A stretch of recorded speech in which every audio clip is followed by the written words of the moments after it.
আসসালামু আলাইকুম প্রিয় ভিউয়ার্স। আমার টাইমলাইনের লেখা দেখে আপনারা বুঝতে পারতেছেন যে আমি কি বিষয়ের উপর কথা বলবো। আমি আসলে বর্তমান যে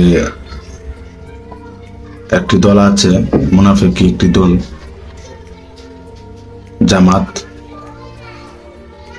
জামাতকে কেন আমরা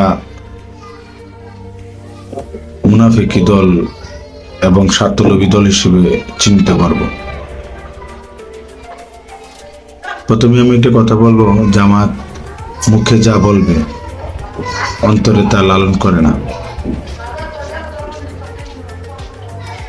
আমরা অনেকেই চিন্তা করেছি, আগে অনেকেই ভেবেছে যে জামাতকে শুধু সবাই ইউজ করে, কিন্তু বর্তমান প্রেক্ষাপটে এবং অতীত থেকে বিশ্লেষণ করলে আপনারা বুঝতে পারবেন যে জামাতকে কেউ ব্যবহার করে নাই। আসলে জামাত স্ব ইচ্ছায় সরকারি দলের সাথে জুটে গিয়েছে, নিজের স্বার্থে, নিজেদের প্রতিষ্ঠানগুলোকে স্বাবলম্বী করতে, নিজেদের কর্মী অনুসারীদেরকে চাকরি প্রদান করতে ওরা বিভিন্ন সময় বিভিন্ন সরকারি দলের সাথে জুটে গিয়েছে। আমরা বিভিন্ন অনলাইন মারফতে দেখেছি যে জামায়াতের অনেক নেতা আছে, তাদের অনুসারী না হইলে তাদের কুরবানির গোশতও নাকি দেয় না, এরকম দেখেছি। তো ওরাও সরকারি দলের সাথে জুটে গিয়েছে তাদের নিজেদের কোম্পানিগুলো স্বাবলম্বী করতে, তাদের অর্থনৈতিক অবস্থা আরো ভালো করতে।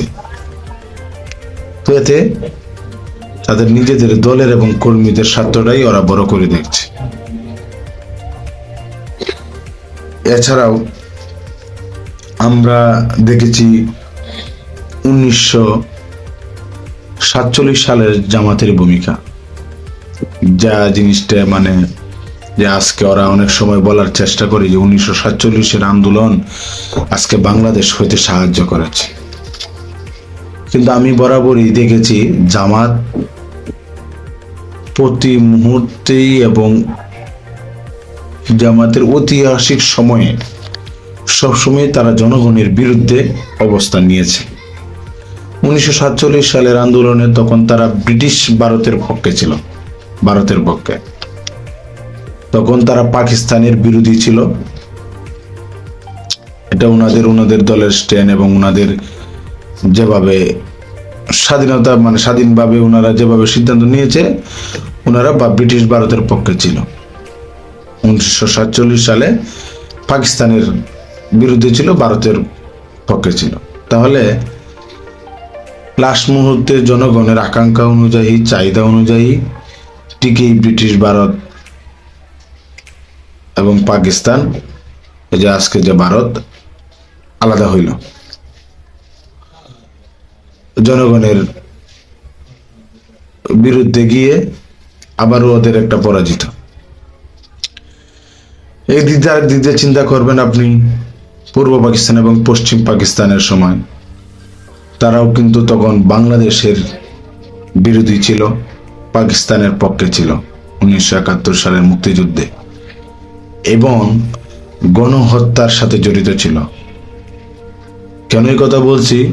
তারা তখন তৎকালীন পাকিস্তানের সরকারের অংশীদার ছিল, এটা আমরা সবাই জানি। তারা কেউ পদত্যাগ করেনি, তারা কেউ এমপিত্ব মন্ত্রিত্ব কেউ ছাড়েনি। ওরা পরোক্ষ এবং প্রত্যক্ষভাবে 71-এর গণহত্যার সাথে জড়িত ছিল।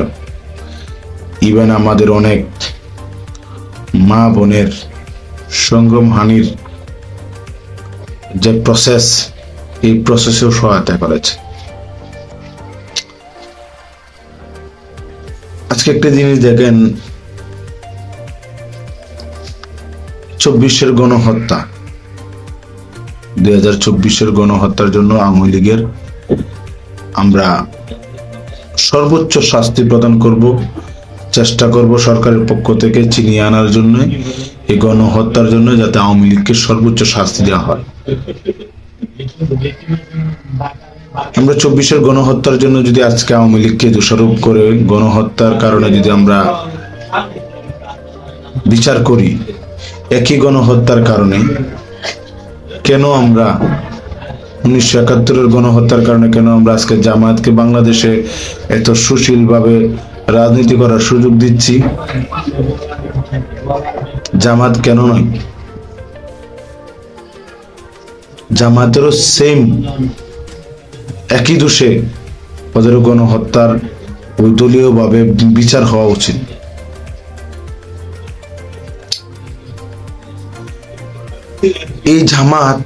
এই জামায়াতের কারণে 2008 সালে বেগম খালেদা জিয়া কিন্তু 2008 সালে নির্বাচনে যেতে চায়নি, নির্বাচনও করতে চায়নি।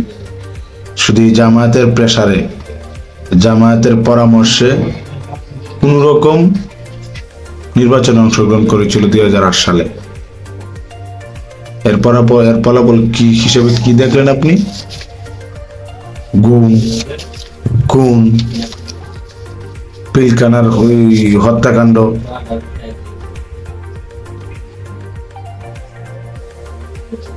আপনার শাপলার চত্বরের হত্যাকাণ্ড, ক্যাঙ্গারুর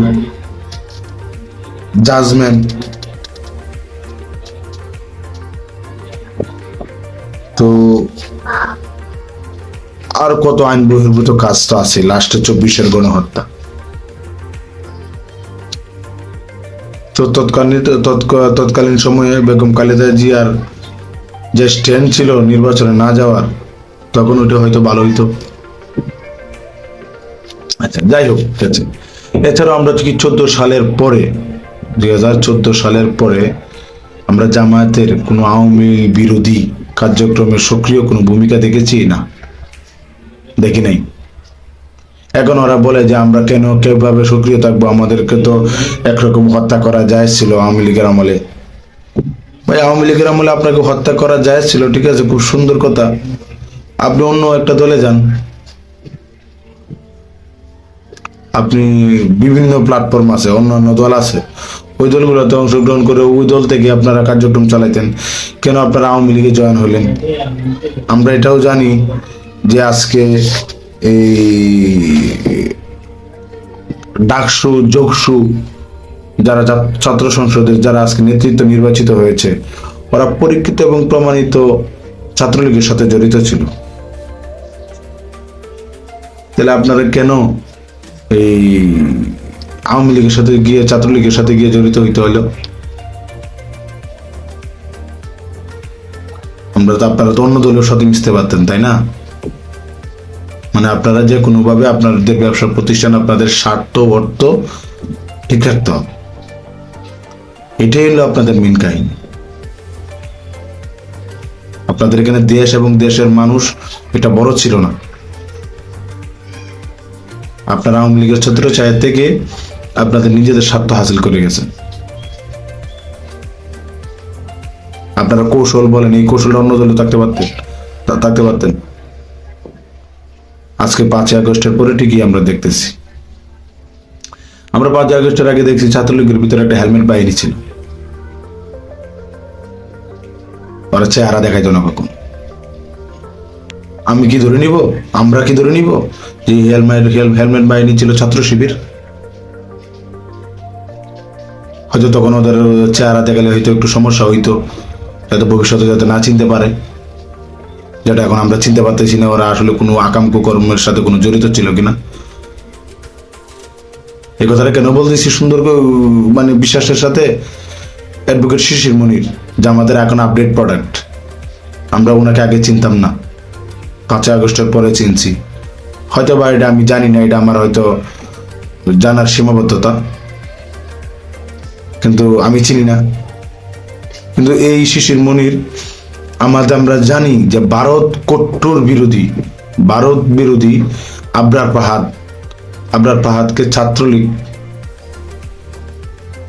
দ্বারা হত্যা করা হয়েছিল, ছাত্রলীগ হত্যা করেছিল পিটিয়ে।